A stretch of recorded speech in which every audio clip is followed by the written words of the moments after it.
this video, we'll discuss the features on Mark Carney's face that point to persuasiveness, as well as potential conflicts with his public image and who he is behind closed doors.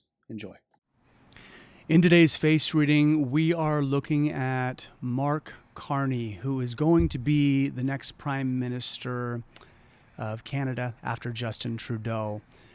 Before we dive into his face, if you are new to my channel, welcome, but please go up here and watch the 5-minute crash course face reading video.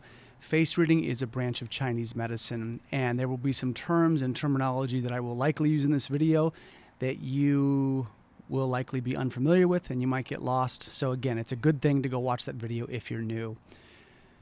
So let's jump into reading Mark Carney's face. I'm going to start with saying that as a face reader, your job, my job, is to be neutral in any context.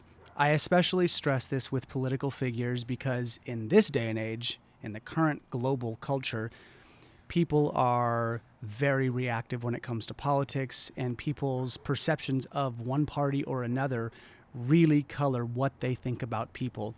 So I want to just address that and say, I'm going to be neutral here. And that being said, I'm also going to speak to some of the things that really give me pause on this guy's face, and to be very blunt without beating around the bush, I don't trust this guy's face, and for a number of different reasons. One is gut instinct in looking at him. Two, face reading theory. There are some red flags that show up here that are pretty glaring, and so a combination of those two things together make me not trust his face. Now, that being said, the other caveat here that I have to speak to about truth and truth-seeking is that truth and trustworthiness and assessing that is relative to the person who is assessing it.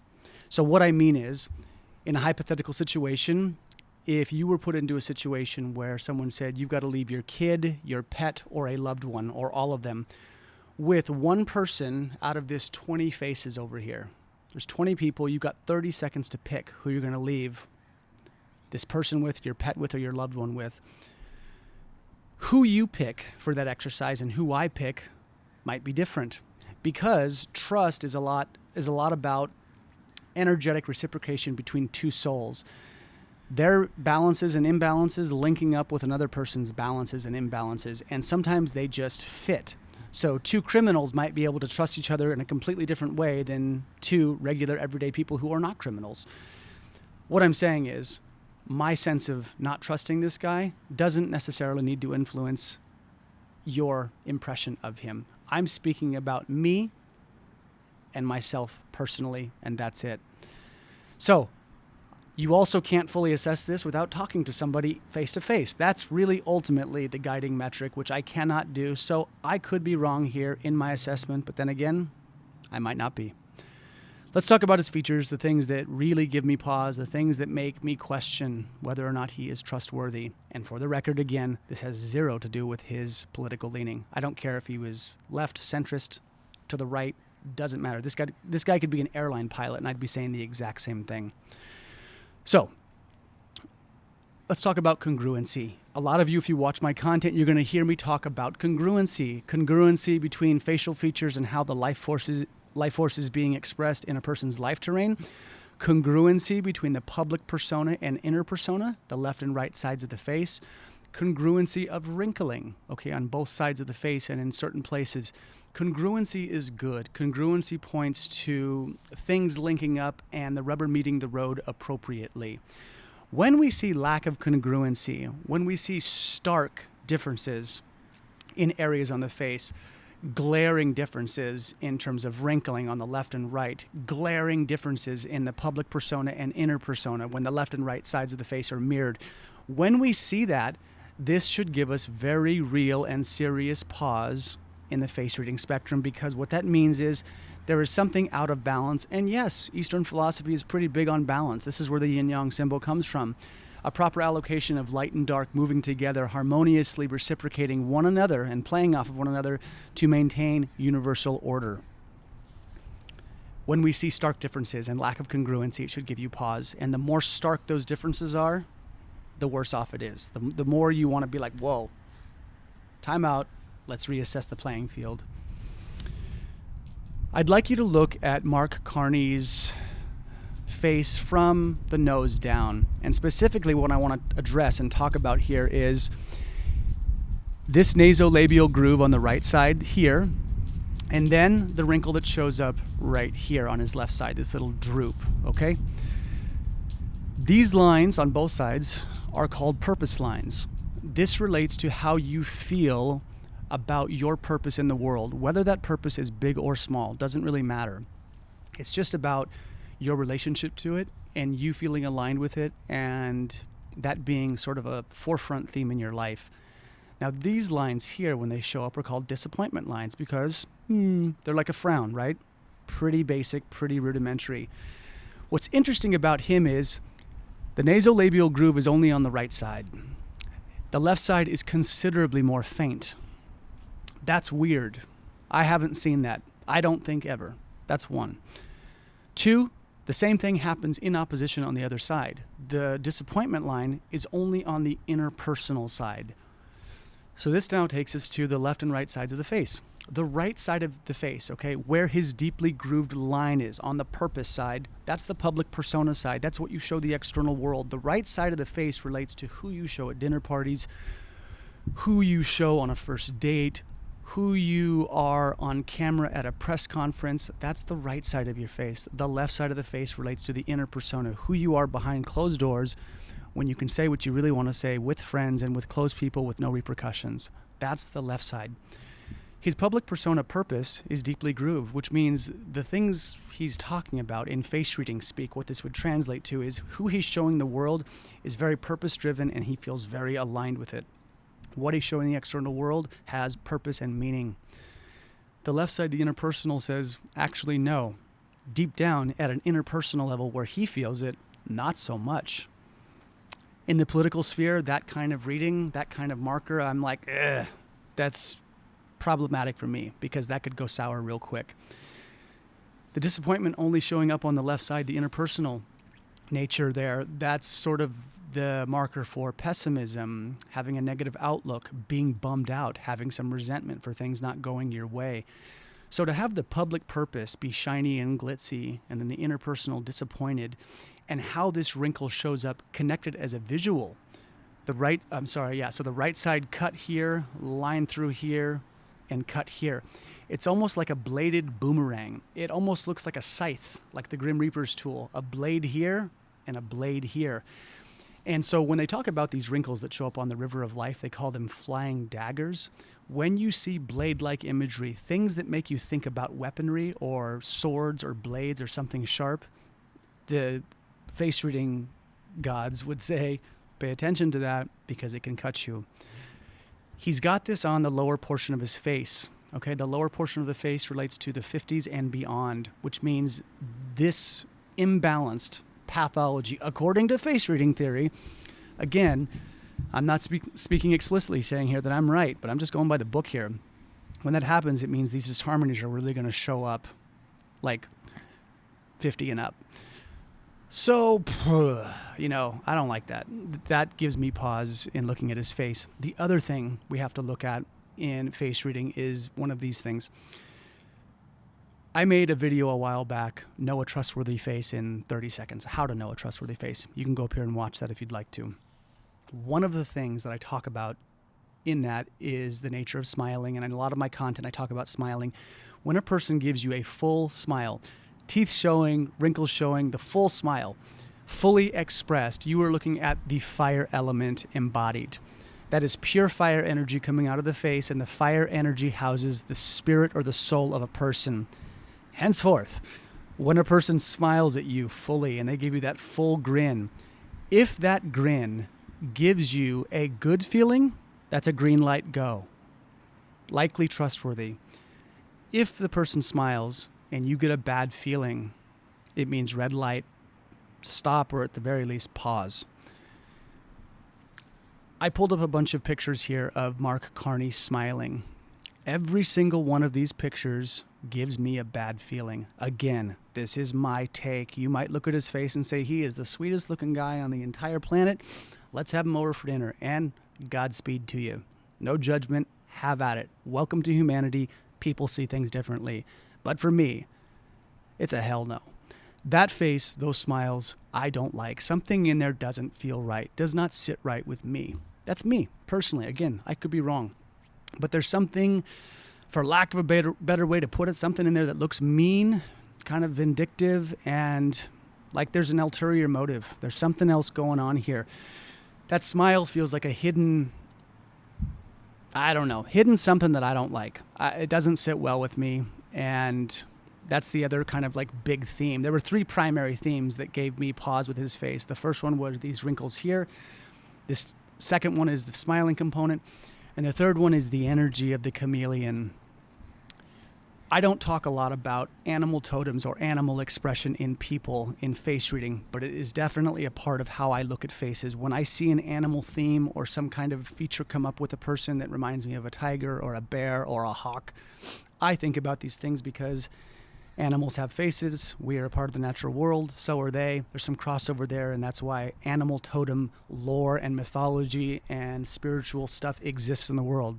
The Native Americans looked at totems, animals that we carry and whatnot. Anyway, there's something about his face that behaves like a chameleon in the sense that when I was looking at pictures of him online, and I'll pull up these little series of pictures I made. When I pulled his face up online, there were like 3 or 4 times where I was looking at pictures and saying, wait, is that the same guy? Because he looks completely different. I mean, that happened like, again, 3 or 4 times to me where I thought, shit, that looks like a different guy. When I pulled these pictures up, his ability in terms of the countenance of his face, the dimensions it can go to, intense, stoic, very kind of aggressive looking, to smiling with those eyes that I don't really like, to looking very serious, to looking kind of open and political, to looking stern. His face is able to go through a series of ranges, and this sort of points to a lack of congruency. If I were to sit here and be stoic with the camera and then I were to smile in the next picture, everyone on camera, I hope, would be like, yeah, that's gray, but it's just him smiling and him being stoic. With this guy's face, it's almost like he becomes different personalities. And in the political sphere, that's not something that I'm really excited to see, given the nature of politics and how a person can basically camouflage within any group, say what needs to be said to get their way, to get what they want. And again, this wouldn't hit as hard if he didn't have these stark wrinkling discrepancies and that smile that just doesn't sit well with me. So all of this stuff really kind of puts me in a place where, as a face reader, I would be talking to him and not judging too much. I'd say, hey, this is what I'm seeing. I probably wouldn't start with, hey, I don't trust you. But I would say, what's going on in life? What are you doing? How do you feel about what you're doing behind closed doors and what you're showing the world and all that? Let's talk.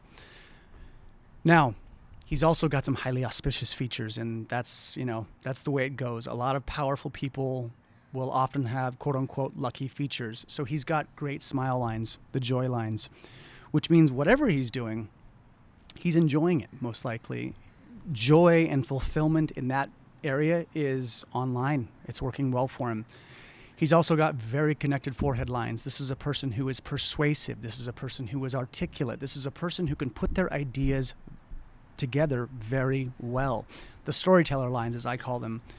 And persuasion is good, right? It helps us get our way and get what we want and get things to move in society if you're in the political sphere. So there's definitely that.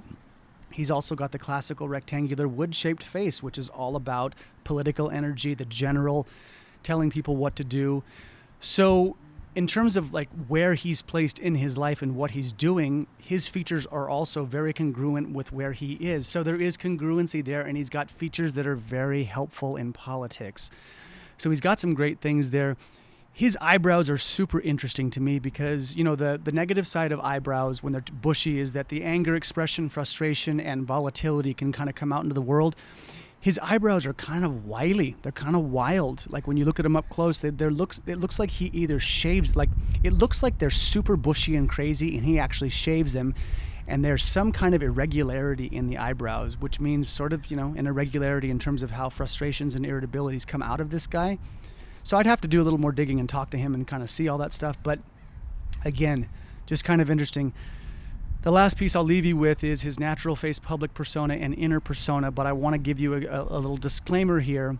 I was not able to find a photo of him fully frontal and stoic, and I don't like doing the public persona, inner persona without a stoic face, because yes, the facial expressions are going to come out a little different, and it's going to, misconstrue the reading a little bit. That said, this is the best I could do, and I'd like you to take a look at this image.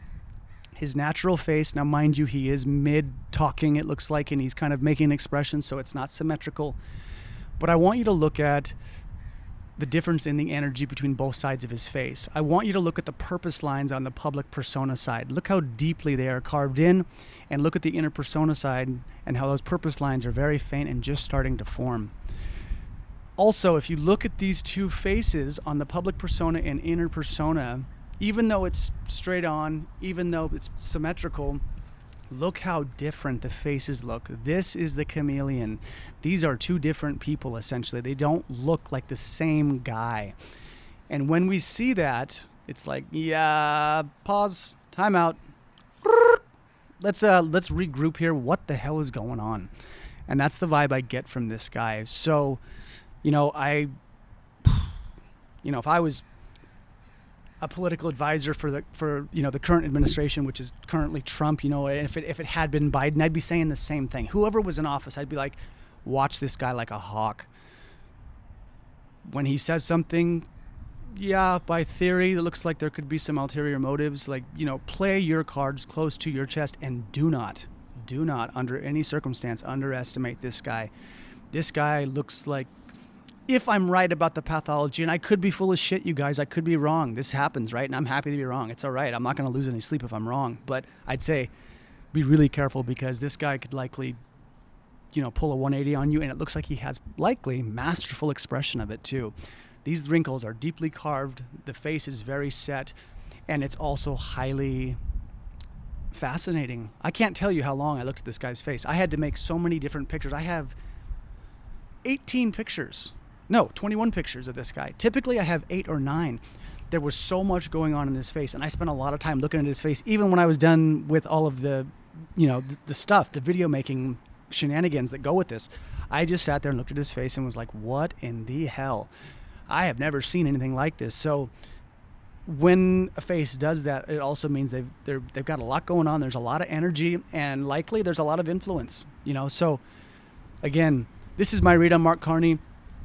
I could be wrong about all of this. I'm giving you face reading theory, and I'm not trying to pass judgment on this guy in any way regarding his political leanings. I don't care, where he sits politically. Again, if he was an airline pilot, I would be saying the same thing. But this is a good case study in terms of, personal relativity to trust with other people.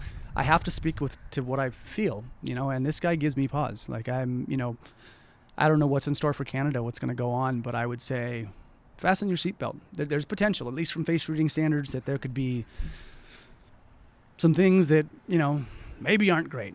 We'll see. I don't know. And if I'm wrong, happy to be wrong.